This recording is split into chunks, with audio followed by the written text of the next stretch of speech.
5. video dersimiz mavzu sonlarni tub ko'paytuvchilarga ajratish va ularning ekub va ekublarini topish.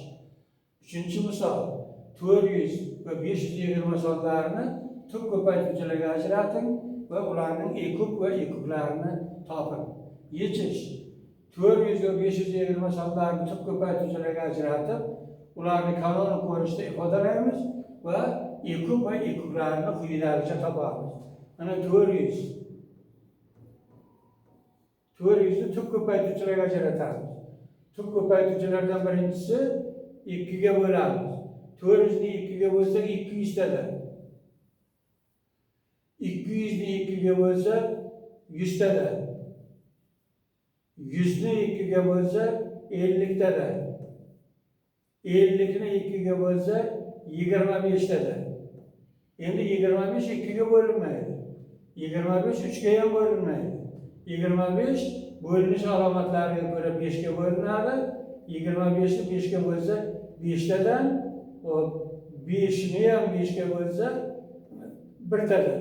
Demak, 400 sonimiz 2'dan 4'ta, 5'dan 2'ta, 2'ning 4-darajasi va 5'ning kvadrati ko'rinishida kanonik ko'rinishda yozildi.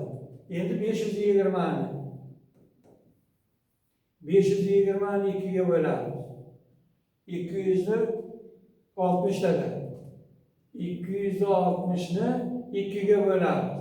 130 tada. 130'ni 2'ga bo'lamiz. 65 tada. 65 raqamlarning yig'indisi 11 3'ga bo'linmaydi. Oxiri 5 bilan tugagan 5'ga bo'linadi. 5'ga bo'lamiz. 1 tada, 3 tada. 13 endi tubsan bo'lganligi uchun 13 ga bo'linadi.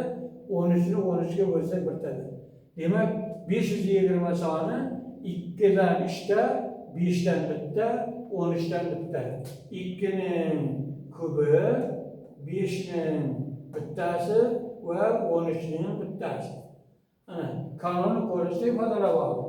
Endi shu sonlarning eng katta umumiy bo'luvchilarini topish uchun D 400 va 520 teng ularning eng katta umumiy bo'luvchilari darajalarining eng kichkinasi 2'ning kubi, 5'dan 1'ta bor, 5'dan 2'ta bor, eng kichkinasi 5'dan 1'ta, 13 bunda bor, unisida yo'q, bo'lmaydi.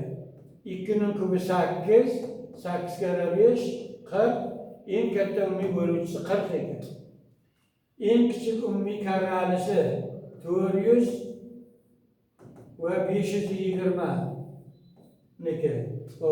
Bu demak bo'ladi, bir xil asosiy darajalarning kattalarini olamiz. 2'dan 4'ta, 5'ning kvadrati 25 ko'paytirilgan 13.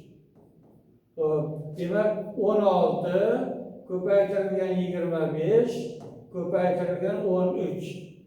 Bu barobar bo'ladi 5700.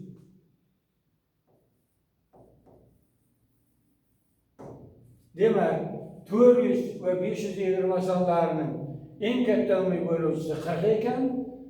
400 va 520 sonlarining eng kichik umumiy karralisi 5200 ekan.